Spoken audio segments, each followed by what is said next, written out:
किसी से पूछो तुम्हारी निगाहों में क्या समाया हुआ है, पूछ लो किसी से, या पूछने की जरूरत नहीं, हम खुद अपनी निगाहों का जायजा लें कि हमारी निगाहों में कौन समाया हुआ है और क्या समाया हुआ है। हमारी निगाहें, जो जुमला अर्ज कर रहा हूं, हमारी निगाहें क्या चीज देखने को बेचैन है, जरा देखो तो सही। ये निगाह किस चीज की तलाश में है, क्या देखने के लिए बेचैन है ये निगाह।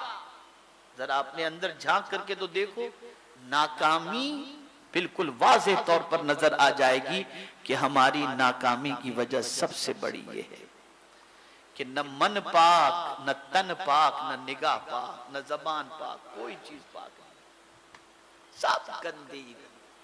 दिमाग भी नापाक, दिमाग भी गंदे ख्यालात में डूबे हुए रहते हैं। बर्बाद कर दी हमारी इस नापाकी ने कि आज हम कहीं के नहीं रह गए।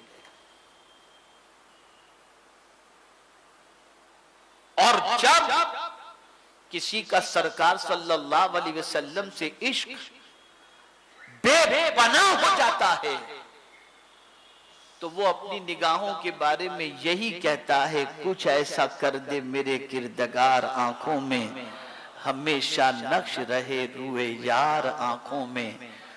उन्हें न देखा तो किस काम की है ये आंखें, कि देखने की है सारी बहार आंखों में।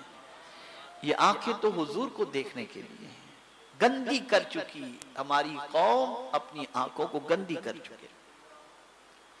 कुरान देखने का टाइम नहीं, लेकिन मुझे तफसील नहीं बतानी। आज अगर आप मुआशरे का जायजा लें तो 15 साल 14 साल से लेकर के 60 साल के लोग न जाने यूट्यूब पर क्या क्या देखते हैं और क्या देखने की तमन्ना है।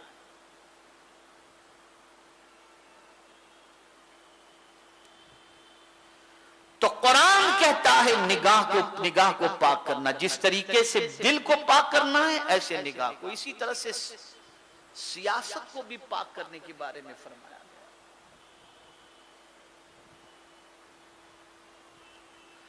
हजरत मूसा अलैहिस्सलातु वस्सलाम और हजरत हारून अलैहिस्सलातु वस्सलाम को रब ने फरमाया, इज़हबा इला फिरऔन इन्नहु तगा फकुल हल लक इला अन तज़क्का। ये कुरान है। पाक करो, जाओ तुम फिरौन के पास, दोनों वो सरकश हो गया है, और उनसे कहो, तज़किये के लिए कहो, पाकीज़गी के लिए कहो, सुथराई के लिए कहो। अगर आप कुरान का मुताला करेंगे, वक्त कम है, कुरान का मुताला करेंगे तो एक नहीं, मैं तकरीबन चीजों के सिलसिले में, मुआशरती जिंदगी के सिलसिले में, रिश्तेदारियों के सिलसिले में कुरान की कई आयतें पेश करूंगा जिसके अंदर तज़किये का अल्लाह ने हुक्म अता फरमाया। लेकिन फोकस सबसे ज्यादा दिल की तरफ। वजह क्या है? वजह सबसे बड़ी ये है कि दिल अगर पाक हो गया और संवर गया तो पूरा जिस्म खुद ब खुद संवर जाता है। आका करीम सल्लल्लाहु अलैहि वसल्लम ने इरशाद फरमाया, अला इन्न फिल जसद मुदगतुन इज़ा सलहत सलहल जसद कुल्लुहु इज़ा फसदत फसदल जसद कुल्लुहु अला वहियल क़ल्ब अला वहियल क़ल्ब अला वहियल क़ल्ब। आगाह हो जाओ, जिस्म में गोश्त का एक टुकड़ा है, अगर वो संवर गया तो पूरा जिस्म संवर जाएगा, और अगर वो बिगड़ गया तो पूरा जिस्म बिगड़ जाएगा। जान लो वो दिल है, जान लो वो दिल है, जान लो वो दिल है। अब दिल गंदा किन चीजों से होता है, इसको भी थोड़ा समझ लें। दिल की गंदगी क्या है? दिल में बुग़्ज़ हो, दिल की गंदगी है। दिल में कीना हो, यह दिल की गंदगी है। सीने में कीना रखकर आदमी अल्लाह की बारगाह में रो रो के दुआएं करता है।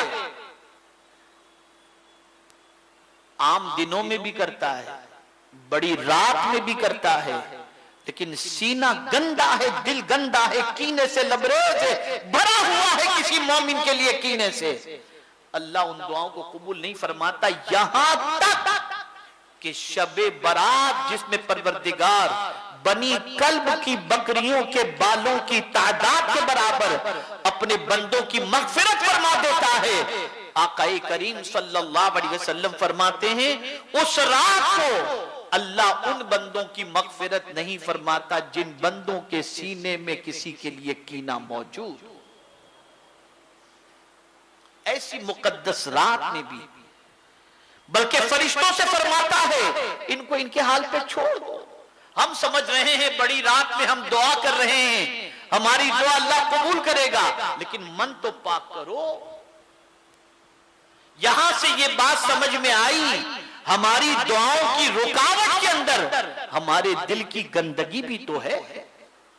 इस दिल को पाक करो और कुर्बान जाइए रसूल आजम सल्लल्लाहु अलैहि वसल्लम के इस फरमान पर कि हजरत अनस रदियल्लाहु ताला अन्हु से पैगंबर रहमत सल्लल्लाहु अलैहि वसल्लम ने फरमाया, अनस तुमसे हो सके तो सुबह इस हाल में करो कि किसी मोमिन के लिए तुम्हारे सीने में कीना न हो, और ए अनस सुनो ये मेरी सुन्नत है। कुर्बान जाइए, सिर्फ दाढ़ी रखना सुन्नत नहीं, सिर्फ अमामा शरीफ पहनना सुन्नत नहीं, मिसवाक का इस्तेमाल ही सुन्नत नहीं, बल्कि सीने को कीने से पाक करना यह भी मुस्तफा जाने रहमत की सुन्नत मुबारका है। और फिर आगे हुजूर सल्लल्लाहु अलैहि वसल्लम ने क्या फरमाया, ए अनस ये मेरी सुन्नत है, और जिसने मेरी सुन्नत से मोहब्बत की उसने मुझसे मोहब्बत की, और जिसने मुझसे मोहब्बत की वो जन्नत में मेरे साथ। अब जन्नत जब मिल गई तो बंदा कामयाब हो गया।